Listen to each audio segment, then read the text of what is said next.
uma estrela de brilho sem igual e um acontecimento que mudou para sempre a história da humanidade. Seria então o famoso cometa Halley uma identidade secreta da estrela de Belém?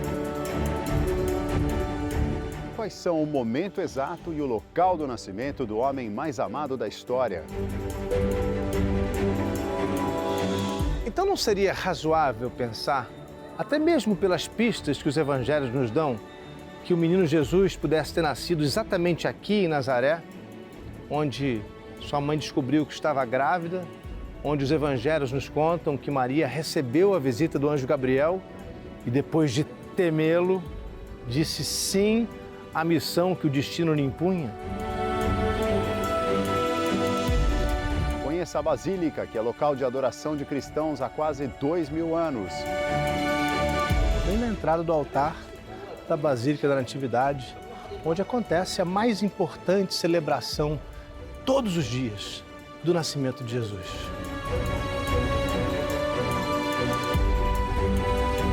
Hoje, no Expedições ao Sagrado.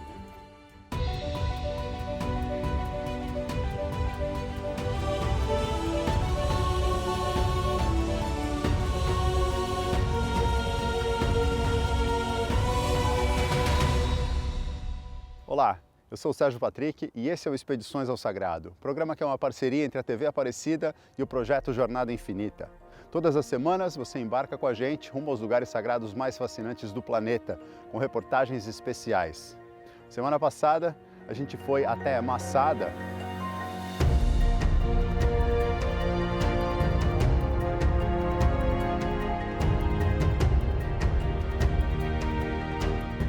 para conhecer a história da fortaleza e um cerco trágico, e ainda a França.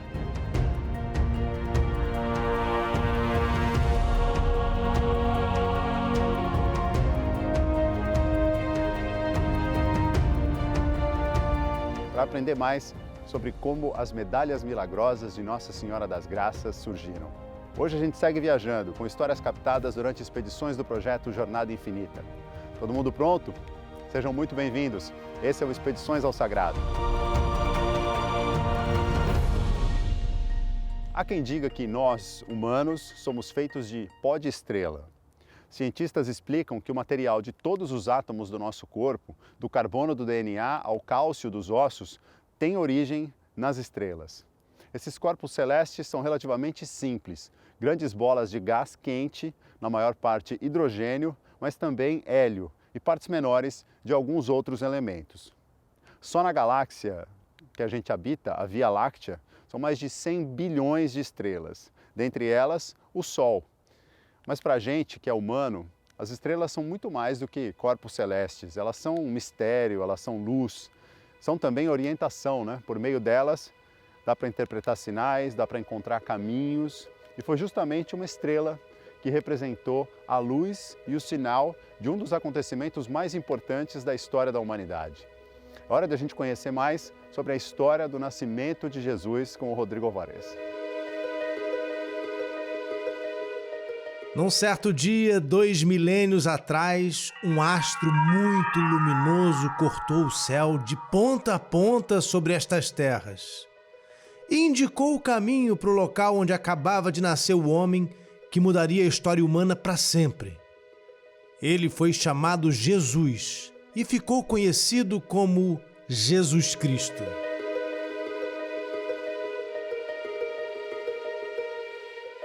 É uma emoção muito grande poder tocar nesse lugar.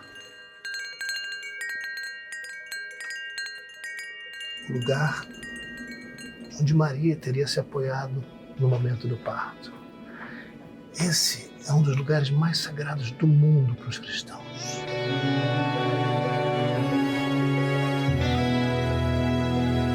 O dia do nascimento, conforme a gente aprendeu, foi o 25 de dezembro. Mas por que 25 de dezembro? Será que a gente pode afirmar historicamente a data do nascimento de Jesus? Onde exatamente esse menino nasceu? Foi mesmo na cidade de Belém? Mas qual Belém? E quando exatamente? Em que ano? Que estrela foi essa que iluminou o céu da Terra Santa? Seria então o famoso cometa Halley uma identidade secreta da estrela de Belém? Prepare-se, a partir de agora, muito do que a gente sabe sobre o nascimento de Jesus vai ser examinado à luz das últimas descobertas históricas e arqueológicas.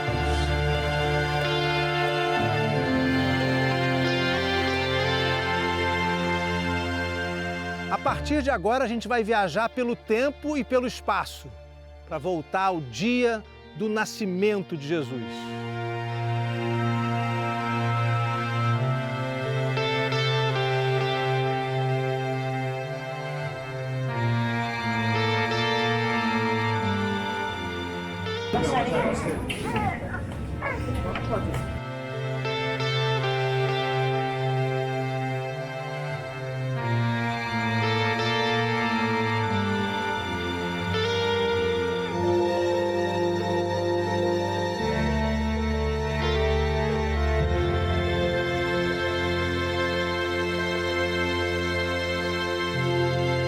A gente aprendeu que Jesus nasceu em Belém, como diz a música Noite Feliz, certo?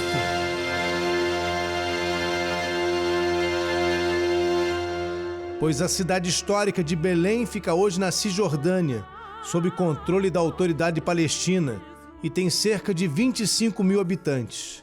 A referência mais antiga que se tem da cidade vem de documentos do Egito, por volta dos anos 1350, 1330, antes da era cristã, quando esse lugar ainda se chamava Canaã, quando os cananeus viviam aqui. Mas a importância de Belém para o nascimento de Jesus vem do fato de que essa cidade é identificada na Bíblia como sendo o local do nascimento do rei Davi, o rei mais amado da história de Israel.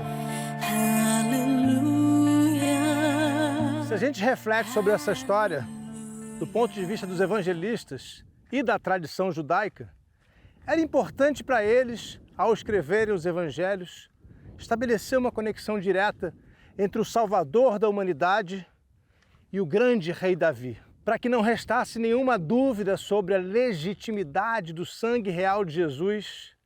Era preciso localizar seu nascimento em Efrata, o que antigamente era Efrata, mas que no tempo de Jesus se chamava Belém da Judéia. Judá era uma das 12 tribos originárias de Israel, e a Judéia era o nome que os romanos davam a essa região, onde ficava Efrata, também conhecida como Belém, a cidade que todo mundo aprendeu que é o local do nascimento de Jesus. Aqui fica a Basílica da Natividade, que a gente vai visitar daqui a pouco. Mas primeiro é hora de investigar uma descoberta relativamente recente. Foi só na metade do século XX, depois de 1947, com a declaração pela ONU do Estado de Israel, que os arqueólogos começaram a perfurar cada pedacinho dessa Terra Santa. Queriam encontrar os lugares exatos finalmente. Qual seria a verdade sobre cada um dos lugares por onde Jesus passou? E afinal, surgiu um arqueólogo que fez uma pergunta fundamental. Tudo bem, Jesus nasceu em Belém, mas qual Belém? Quem levantou essa hipótese, investigou, escavou e chegou a conclusões foi o arqueólogo Avraham Ostri, da Autoridade de Antiguidades de Israel. Avraham nunca se convenceu da ideia de que Maria, grávida, quase com 9 meses, talvez já com 9 meses, tivesse caminhado quase 200 quilômetros de Nazaré até a Belém da Judéia. Quando Avraham começou a revirar essas pedras antigas aqui e fazer as escavações nessa área, ele ouviu dos moradores locais que havia sim aqui uma tradição entre cristãos, apontando para esse lugar aqui como sendo o lugar exato do nascimento de Jesus. Bom, a hipótese que o Avraham levantou faz muito sentido. Vamos entender? O arqueólogo Avraham afirma que a Belém verdadeira, aquela onde Jesus nasceu, é essa aqui na Galileia. e fundamenta seus argumentos com evidências concretas, como os restos de uma muralha que teria sido erguida pelo imperador romano Justiniano no século VI. Em Belém da Judéia, onde existe a Basílica da Natividade, Justiniano não ergueu nenhuma muralha de proteção. O arqueólogo Aviramo encontrou também ruínas de uma grande igreja do período bizantino, construída sobre uma gruta aqui, e apontou o lugar como possível local de nascimento do menino Jesus. E o arqueólogo Aviramo vai ainda mais longe, dizendo que a Belém da Judéia nem mesmo seria habitada no tempo do rei Herodes, no tempo de Jesus. E se isso for verdade, teria sido o nascimento do menino Jesus em um lugar onde ninguém vivia, numa manjedoura de um lugar praticamente deserto.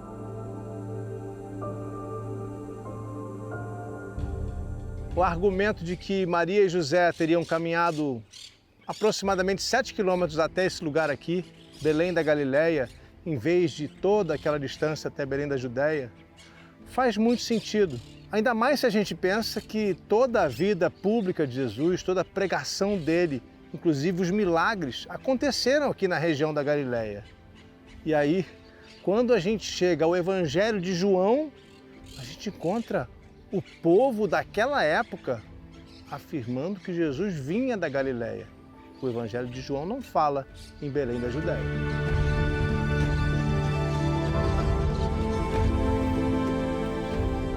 É no capítulo 7 do Evangelho de João. Então, entre a multidão, alguns ouvintes dessas palavras diziam: "Este verdadeiramente é profeta." Outros diziam: "Este é o Cristo." Mas outros ainda diziam: "Da Galileia não vem o Cristo. Não diz a Escritura que o Cristo vem da semente de Davi e de Belém, a aldeia de onde era Davi?"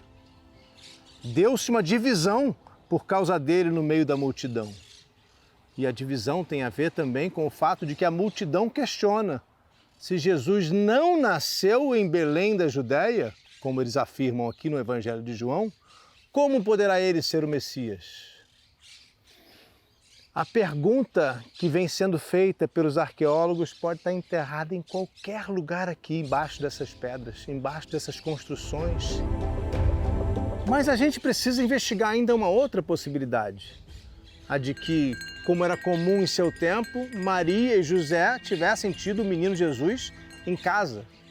E isso nos faz seguir daqui direto para Nazaré.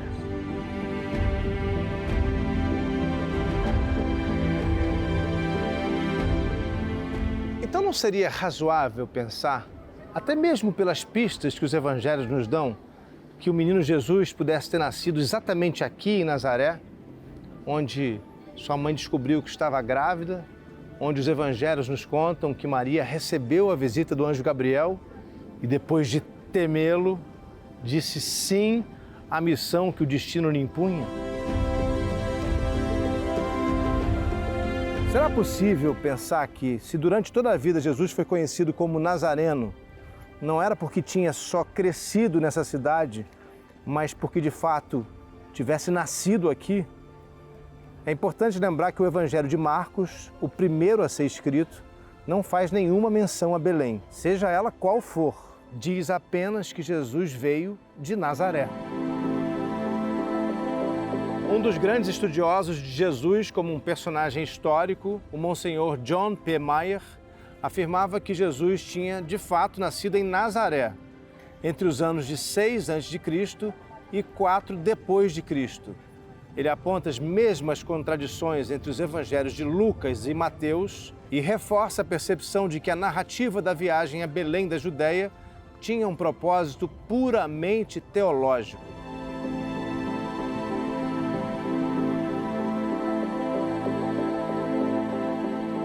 Esse é o único lugar do mundo onde a gente encontra os dizeres verbum caro hic factum est. Aqui o verbo se fez carne. E isso nos leva direto ao primeiro capítulo do Evangelho de João.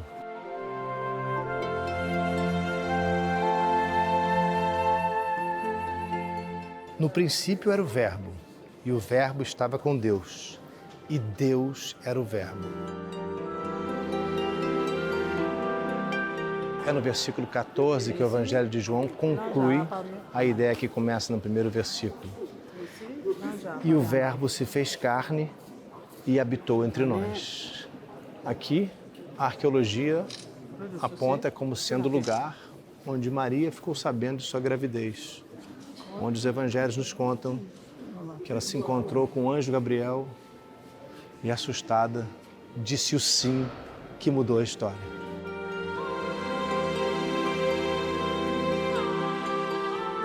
Que trabalho incrível que foi e ainda é feito para encontrar os lugares sagrados e conhecer as datas que mais se aproximam do que realmente foi o nascimento de Jesus, né? Vale a gente lembrar que esse especial na Terra Santa foi gravado antes de outubro de 2023, quando começaram os conflitos entre Israel e o Hamas. Daqui a pouco a gente desembarca em Belém da Judéia, para a segunda parte desse especial. O Expedições ao Sagrado volta já. Papo de domingo, sempre às 15h, para falar sempre de um tema incrível sobre religião aqui no YouTube do Jornada. Todos os cristãos sabem, mais ou menos, como foi que Jesus veio ao mundo. A manjedoura, os animais, a visita dos magos. Mas agora, na segunda parte desse nosso especial, você vai conhecer uma versão detalhada do nascimento de Jesus. E a gente chega, enfim, a Belém mais famosa, Belém da Judéia, aquela onde foi erguida a Basílica da Natividade, local aceito pela tradição como sendo o do nascimento de Jesus. Belém fica a pouquíssimos quilômetros de Jerusalém. A gente até consegue ver Jerusalém daqui.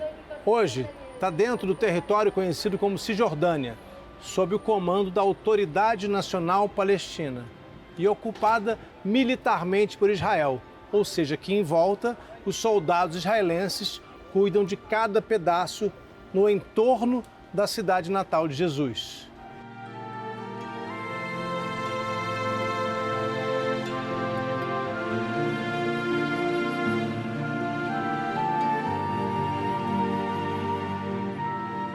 Aqui em Belém, eu me lembro imediatamente de uma história muito bonita que está num livro conhecido como Proto-Evangelho de Tiago, que vem do século II, ou seja, cerca de 100, 150 anos depois da crucificação de Jesus. O livro de Tiago, como é conhecido, nos conta que Maria vinha com José aqui para Belém quando viu dois espíritos. Foi contar para o marido, mas levou uma bronca dele. E aí veio um menino, que a gente entende que era um anjo, deu lá uma bronquinha em São José por não ter escutado Maria, disse para ela descer do animal e procurar uma gruta onde jamais tivesse entrado luz. Quando entrou na gruta, Maria viu uma luz tão forte, mas tão forte, que no momento em que José entrou, ele ficou um pouco atordoado com aquela luz, saiu correndo para chamar as parteiras. Elas chegaram atrasadas. As parteiras, segundo esse livro, eram Salomé e Zelome. Atrasadas, porque já tinha acontecido o nascimento de Jesus.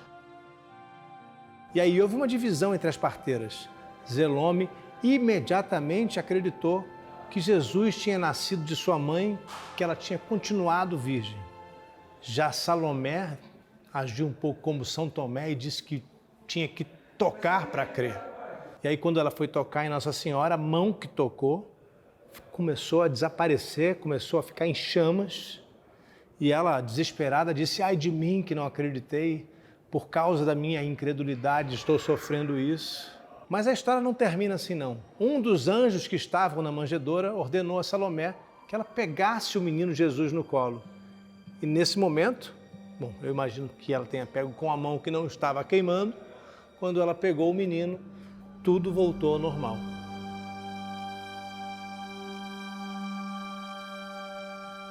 Ou seja, o proto-evangelho de Tiago, ao narrar o nascimento do menino Jesus, considera o local de seu nascimento como sendo essa Belém aqui, a mais famosa, a da Judéia.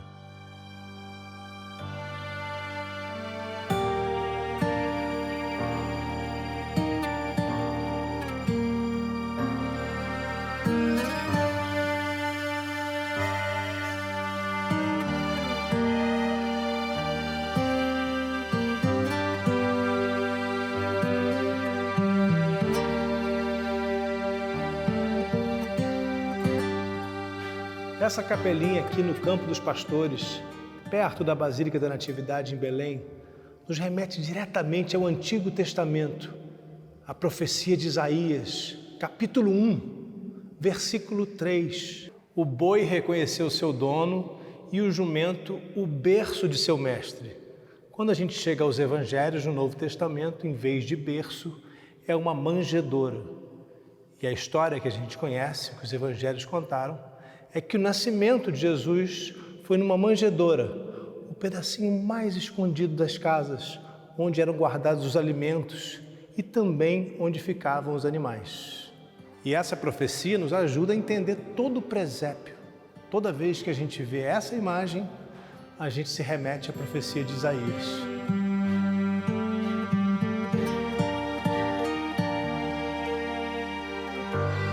Para a gente entender como os evangelhos relataram o nascimento de Jesus, a gente precisa voltar ao capítulo 2 do Evangelho de Lucas. E aconteceu naqueles dias que saiu da parte de César Augusto, o imperador, um decreto para que todo mundo se alistasse. Este primeiro alistamento foi feito sendo Quirino presidente da Síria. E todos iam alistar-se, cada um à sua própria cidade. E subiu também José da Galileia, da cidade de Nazaré, à Judeia, a cidade de Davi, chamada Belém, porque era da casa e família de Davi, a fim de alistar-se com Maria, sua esposa, que estava grávida. E aconteceu que, estando eles ali, se cumpriram os dias em que ela havia de dar à luz. E nesse ponto a gente precisa entender que existe uma divergência entre os evangelhos. Em Mateus, José e Maria seriam naturais de Belém e só depois teriam ido morar em Nazaré. Já em Lucas, a gente tem essa afirmação de que eles são de Nazaré, mas a origem de José é a cidade de Belém. E por causa do censo, o recenseamento, eles teriam ido fazer essa viagem quando o menino nasceu. E nesse ponto do Evangelho de Lucas, a gente tem que perceber que existe uma divergência com o Evangelho de Mateus, que desafia a narrativa da viagem da família sagrada até Belém da Judéia. Mas aí surgem dois problemas, como aponta o professor e tradutor da Bíblia, Federico Lourenço. Pessoas naturais de Nazaré, na Galileia, não eram incluídas em recenseamentos, só os habitantes da Judéia. Então, historicamente, não existiria uma razão para que José e Maria fizessem a viagem, ainda mais com ela estando grávida. Gente, aí a gente tem um outro problema aqui. O recenseamento por ordens de Quirino só aconteceu no ano 6 depois de Cristo.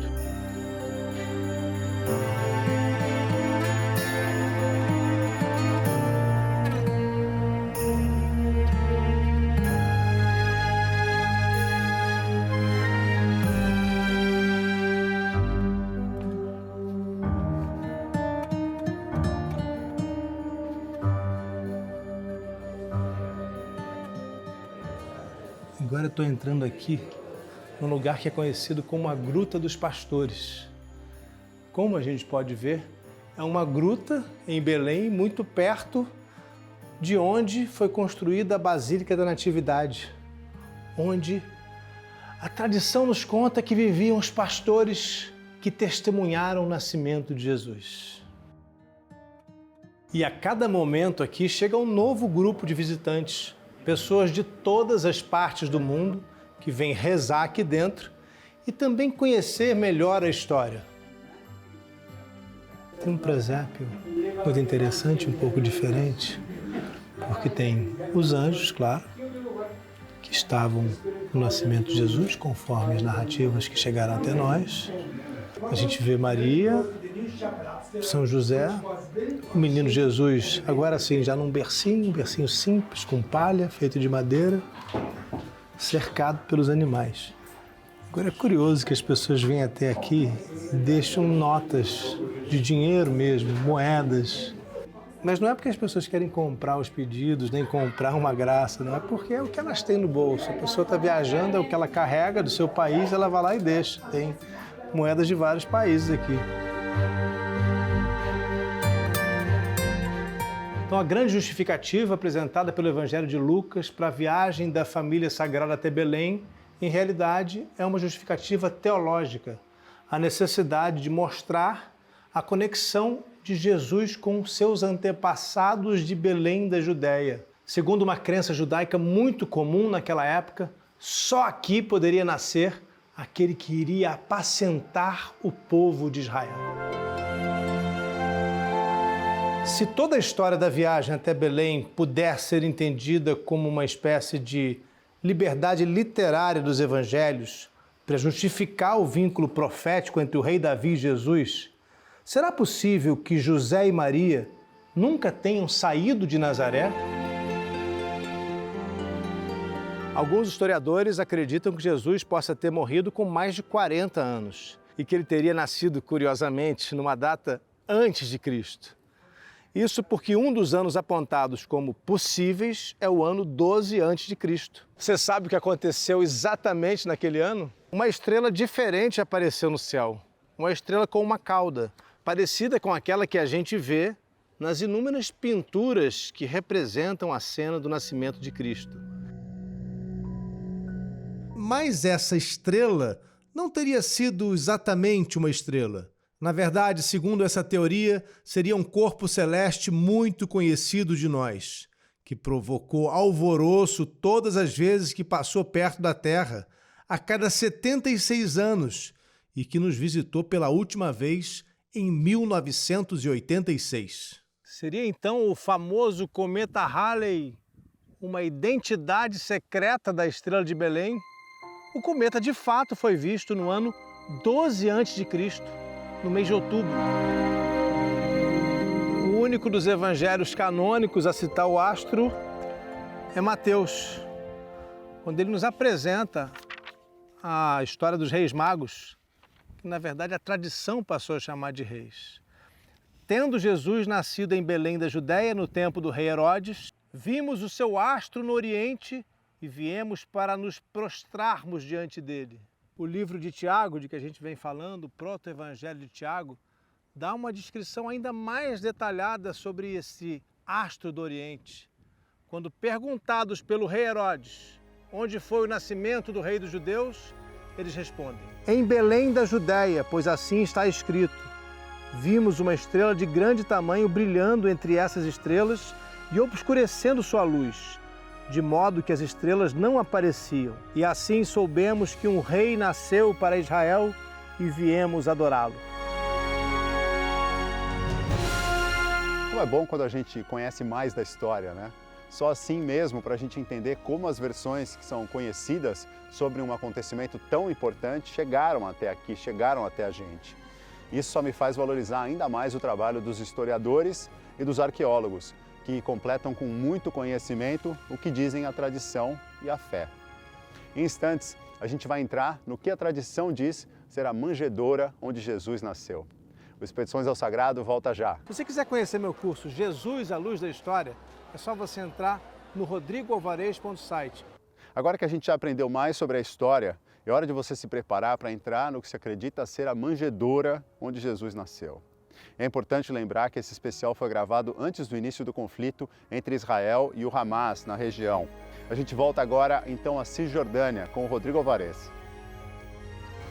Impulsionada pela força das narrativas encontradas nos evangelhos canônicos e também nos apócrifos, a cidade de Belém da Judéia se estabeleceu logo nos primeiros séculos do cristianismo como principal destino para quem queria visitar o local de nascimento de Jesus. Mas Belém não se transformou no destino de peregrinação que é hoje da noite para o dia. Nos primeiros anos do cristianismo, assim como aconteceu com o Santo Sepulcro em Jerusalém, na tentativa de esmagar a crescente influência daquela nova religião e seus locais de culto, o imperador romano Adriano mandou erguer sobre a Gruta da Natividade um templo dedicado a Adonis, o amante de Afrodite.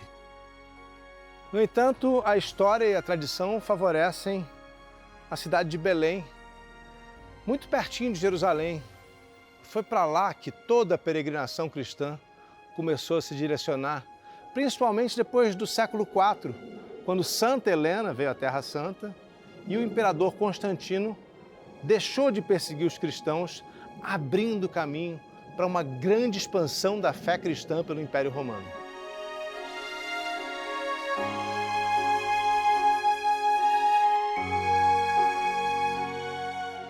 É incrível como cada pedra aqui na Basílica da Natividade nos conta um pouco da história. Primeiro, ela foi destruída na revolta dos samaritanos e aí reconstruída no século VI por Justiniano, o imperador cristão. E olha só, lá no alto, o portal de entrada até hoje é do tempo de Justiniano. Logo abaixo tem um arco que é dos tempos dos cruzados. E a Basílica sofreu ainda com outras invasões.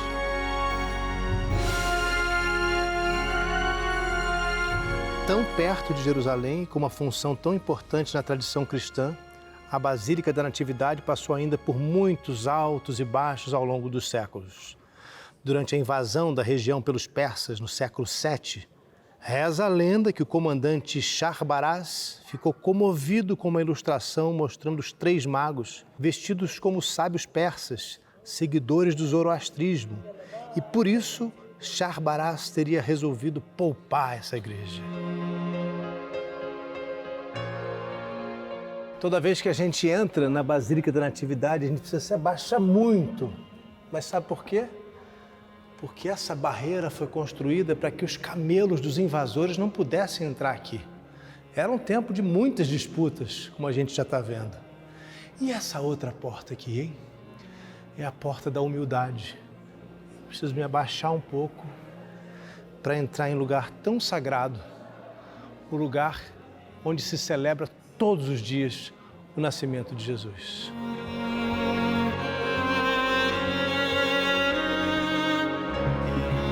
Houve um período áureo aqui em Jerusalém, para essa basílica especificamente, entre a primeira cruzada, no final do século XI, e o ano de 1131, quando reis cristãos, havia reis cristãos aqui em Jerusalém, aqui perto de Jerusalém, eles eram coroados aqui, na Basílica da Natividade. Mas nem sempre foi fácil. Durante a conquista árabe, muitos períodos de disputas, conquistas e reconquistas, a Basílica foi mudando de mãos. Algumas vezes teve partes destruídas e sempre essas disputas aconteceram aqui e foi difícil preservar esse lugar.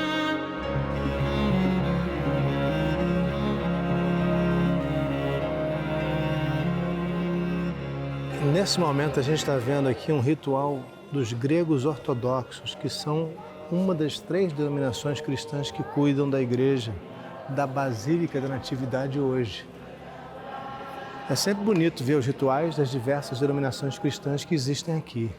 Além dos gregos ortodoxos, tem os apostólicos armênios e os franciscanos, representantes do Vaticano, que são responsáveis por cuidar, são os custódios desse lugar. Além dessas 3 denominações, também os coptas e os siríacos, que são igrejas muito antigas, fundadas ainda nos primeiros séculos do cristianismo, têm direito a rezar, a fazer missas nesse lugar. É um lugar tão importante que também faz parte do acordo conhecido como status quo, que foi estabelecido no século XVIII, quando os otomanos governavam essa região, entenderam que era preciso regulamentar o pacto entre as diferentes denominações cristãs. Gente, eu estou aqui num lugar muitíssimo especial, a descida da gruta, onde a tradição nos afirma que ficava a manjedoura de Jesus, o lugar exato do nascimento de Jesus. A gente já vai entrar. Nesse momento está acontecendo uma cerimônia ali dentro e eu vou mostrar para vocês de perto. A gente vai tocar no lugar onde a tradição nos afirma que Jesus nasceu. Eu estou dentro da Basílica da Natividade. E como eu disse a vocês agora há pouco, existem vários custódios aqui. Nesse momento são os franciscanos que estão rezando aqui dentro. O tempo todo aqui há celebrações acontecendo. A gente tem que entender que a gente está entrando num lugar muito, muito sagrado. Que desde os tempos de Santa Helena, desde que a mãe do imperador Constantino veio procurar os lugares sagrados, esse é um lugar de muita peregrinação, de muita devoção. A gente vem vendo como os evangelhos nos trouxeram a esse lugar. Os evangelhos nos relatam o nascimento de Jesus aqui dentro. E tudo isso tem a ver com a genealogia de Jesus. De onde veio Jesus? Quem foram os antepassados de Jesus? Eu vou explicar isso ali dentro para você.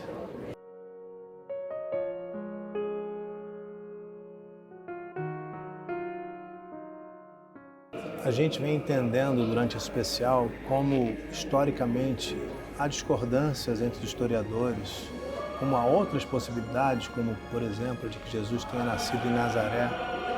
Mas nada, gente, nada tira a força desse lugar aqui, dessa gruta da Manjedoura, para onde há 1.700 anos os peregrinos do mundo inteiro vêm, como a gente está vendo aqui, a porta lotada, as pessoas esperando para entrar, esperando para ficar pelo menos um segundo próximo do lugar onde há tanto tempo a tradição cristã afirma e acredita que foi o lugar exato do nascimento de Jesus. É muito emocionante estar aqui, é uma energia sempre muito forte. As pessoas trazem seus melhores sentimentos e querem tocar nesse lugar. Um lugar onde cristãos tocam há 1.700 anos. A gente tem que entender a força disso também.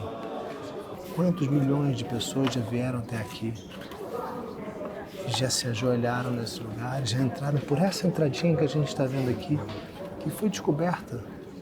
Vai fazer inclusive aniversário agora, no ano 325, a chegada de Santa Helena. No ano 326 ela decidiu, com a permissão do imperador, com a ordem do imperador Constantino, pela construção de um santuário aqui, no lugar que a tradição cristã apontava como sendo o lugar da Manjedoura.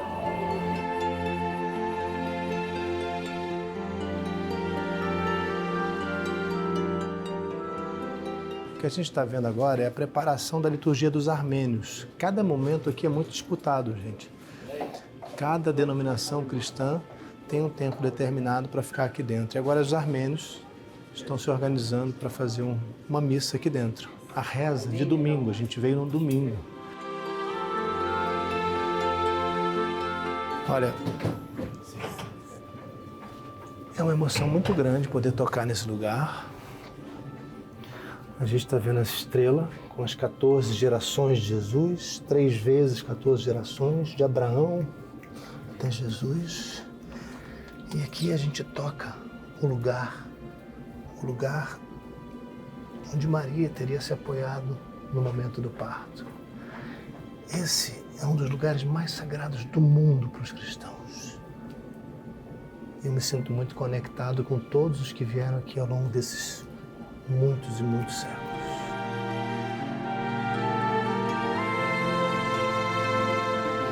Eu vou descer agora aqui no lugar da Manjedoura, que é outro lugar muito sagrado. A Manjedoura era o lugar onde as famílias guardavam a comida, onde muitas vezes os animais ficavam. E como a gente sabe, não havendo lugar na casa, que talvez fosse uma hospedaria, Jesus nasceu numa manjedoura. E a gente está no lugar da provável manjedoura de Jesus. O lugar mais provável, segundo a tradição que nos trouxe a Belém. No ano 326, quando essa basílica foi construída. É muito emocionante sempre que eu visito esse lugar. Eu gosto de tocar e sentir.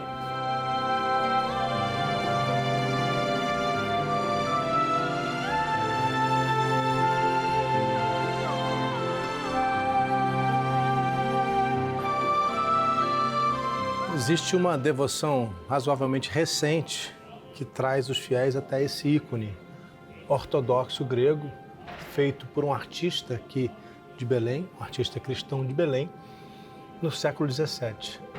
O que é mais interessante aqui é que é uma das raras imagens em que a gente vê Nossa Senhora sorrindo.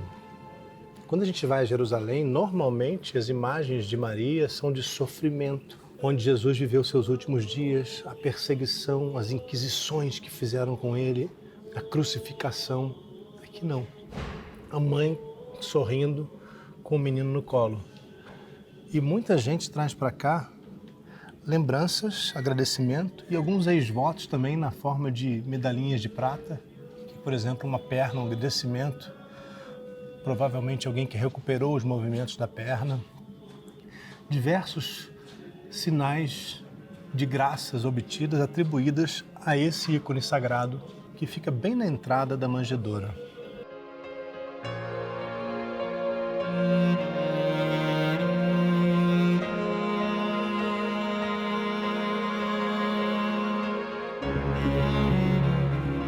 E olha só que bonito, gente. Próxima vez que você fizer a sua decoração de Natal, lembre-se de que aqui na Basílica da Natividade, o local que celebra o nascimento de Jesus, onde está a manjedoura, todo ele foi decorado com bolas de Natal. Olha só que beleza. Aqui é Natal o ano inteiro. Todos os dias se celebra o nascimento de Jesus. Não tem significado específico, são bolas decorativas. O vermelho a gente sabe que é uma das cores mais usadas nas representações de Nossa Senhora. A relação com o sangue de Jesus Cristo, o Sagrado Coração de Jesus, o Sagrado Coração de Maria. E foi o vermelho escolhido para ornamentar essa basílica. Olha que bonito aqui também. A gente sempre coloca, né, nas árvores de Natal. É um outro tipo de ornamento típico das árvores de Natal que a gente coloca, né? Também aqui bem no altar, bem na entrada do altar da Basílica da Natividade, onde acontece a mais importante celebração todos os dias do nascimento de Jesus. Que tem uma das joias dessa igreja que nos mostra a antiguidade dela.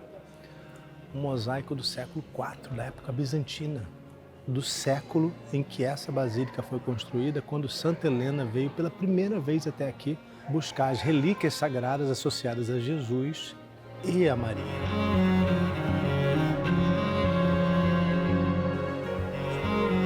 É uma igreja diferente, né? Uma basílica. A gente não vê os assentos aqui. As missas aqui não acontecem como nas outras igrejas. Aqui todo dia é Natal, todo dia tem missa, todas as horas do dia praticamente tem missa. E esse solo aqui é sagrado. Além de ser sagrado, porque a tradição nos aponta como sendo o lugar de nascimento de Jesus, é sagrado porque está aqui o piso original da primeira basílica, construída ainda nos tempos de Santa Helena, no ano 326 depois de Cristo. Quando finalmente o cristianismo parou de ser perseguido pelo Império Romano, quando o imperador Constantino teve sua visão na Ponte Milvia e viu diante do sol o símbolo e os dizeres: sob este símbolo conquistará. O que era o símbolo? As primeiras letras da palavra Cristo em grego, o Kyro. E depois desse momento, no ano 312, pouco depois, Santa Helena, mãe de Constantino, veio até aqui e se determinou a construção dessa basílica. Não é uma igreja comum, de maneira nenhuma. É um dos lugares mais sagrados do mundo para qualquer cristão.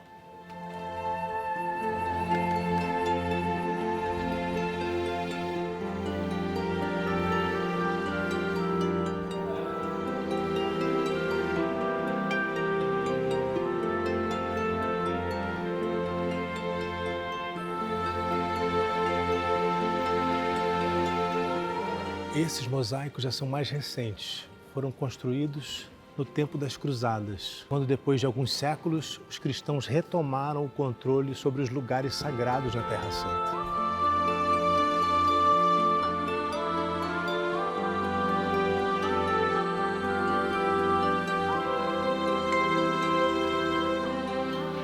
A gente está entrando na seção católica da igreja, onde ficam os freis franciscanos.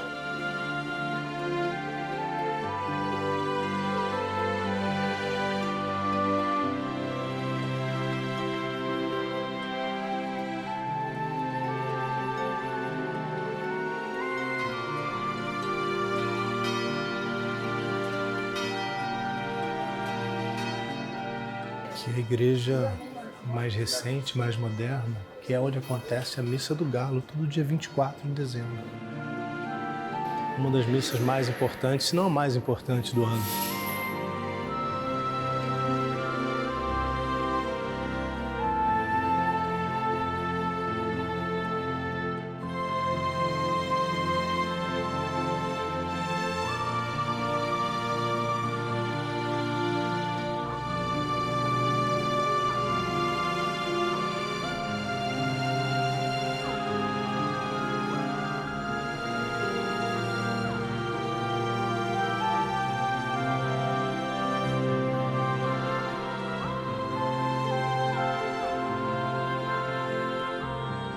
Mas por estar na Cisjordânia, um território palestino ocupado militarmente por Israel e sob a administração civil da autoridade palestina, de tempos em tempos acontecem problemas por aqui.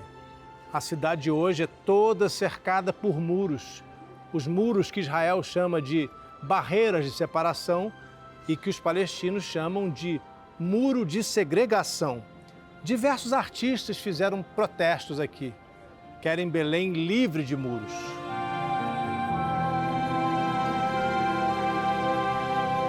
Mesmo assim, milhões de pessoas visitam essa cidade todos os anos, especialmente no Natal. E quando eu falei Natal agora, eu aposto que você pensou no dia 25 de dezembro. Tá certo? É o dia que a gente comemora no Brasil, é o dia que o Natal é comemorado em grande parte do mundo. Mas você sabia que aqui em Belém, o Natal é comemorado em 3 datas diferentes? O Natal que a gente comemora, no 25 de dezembro, é do calendário gregoriano e tem uma relação com o começo da devoção dentro do Império Romano, porque até então, na maior parte do mundo cristão, o Natal era comemorado no dia 6 de janeiro, o dia que para nós hoje é o dia dos Reis Magos. Alguns ortodoxos, como os russos, etíopes e coptas, celebram a data de acordo com o calendário juliano, no dia 6, como era no começo do cristianismo para praticamente todo mundo, ou 7 de janeiro. O patriarcado armênio celebra o Natal no dia 19 de janeiro. Qual será o verdadeiro dia do nascimento de Jesus? Vamos lá.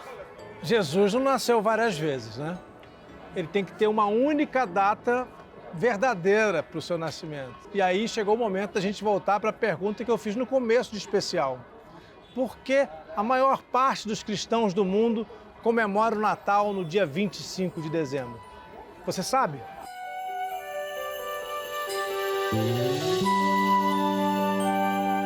A gente precisa entender que já a partir do século II, ou seja, algumas décadas depois da crucificação de Jesus, existia um imenso interesse em se descobrir a data exata do nascimento de Jesus.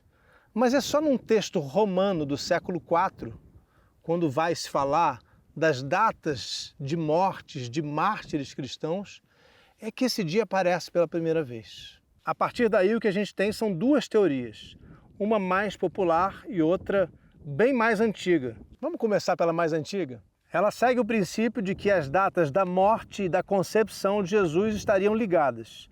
Mais que isso, Jesus teria sido concebido pelo Espírito Santo no dia de mesmo número no calendário daquele em que morreu na cruz. Por volta do ano 200, o teórico cristão Tertuliano de Cartagena afirmou que a data da crucificação apresentada pelo Evangelho de João, o dia 14 do mês judaico de Nissan, seria equivalente ao dia 25 de março. Por essa associação entre o dia de nascimento e de morte de Jesus, o dia 25 de março foi reconhecido como sendo o dia da Anunciação, o dia em que o Verbo se fez carne no útero de Maria, o dia da concepção milagrosa de Jesus. Então, 9 meses depois, naturalmente, 25 de dezembro, seria o dia exato do nascimento de Jesus. É bem curioso, mas a outra razão para o dia 25 de dezembro, a outra tese, tem a ver com o Sol. Segundo essa tese, a data do nascimento de Jesus teria sido herdada de celebrações pagãs, todas relacionadas ao solstício de inverno, o dia mais curto do ano no hemisfério norte, a partir do qual os dias começam a ficar mais longos. Ainda no final do século III, o imperador romano Aureliano tinha estabelecido a festa do nascimento do Sol Invictus, o mesmo venerado por Constantino, no dia 25 de dezembro. Um dos problemas principais dessa ideia é que ela não está fundamentada em nenhum dos antigos textos cristãos. Os autores da época não estabeleceram nenhuma conexão entre o solstício e o nascimento de Jesus. A primeira sugestão de que a festa do Natal tinha sido deliberadamente calculada para coincidir com as festas pagãs só aparece no século XII. No início do cristianismo, até a metade do século IV, pelo menos, simplesmente não existia a prática de tomar emprestada uma tradição chamada pagã.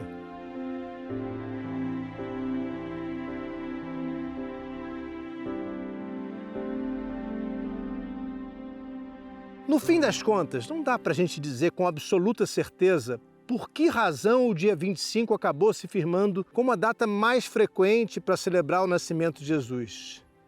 É possível que a tradição tenha pego carona em celebrações mais antigas, de outras culturas, assim como também é possível que ela tenha derivado da noção judaica de que grandes acontecimentos podem e devem ocorrer no mesmo momento do ano. A concepção e a morte de Jesus, por exemplo. Seja qual for a razão para a escolha do 25 de dezembro, seja qual for o dia que de fato ele nasceu, o que importa realmente é que nesse dia nós estamos celebrando o nascimento do homem que mudou a nossa história para sempre.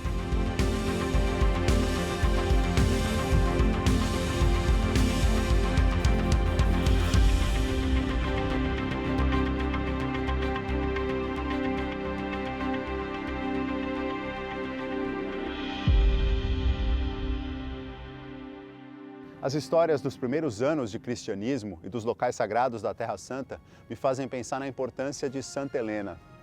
Flávia Júlia Helena era mãe do imperador romano Constantino e se tornou cristã por influência do filho. Além do local de nascimento de Jesus, Santa Helena também teria encontrado, em Jerusalém, o local onde está hoje a Basílica do Santo Sepulcro e muitas relíquias da crucificação, como pedaços da cruz de Jesus e os pregos usados nas mãos e nos pés dele.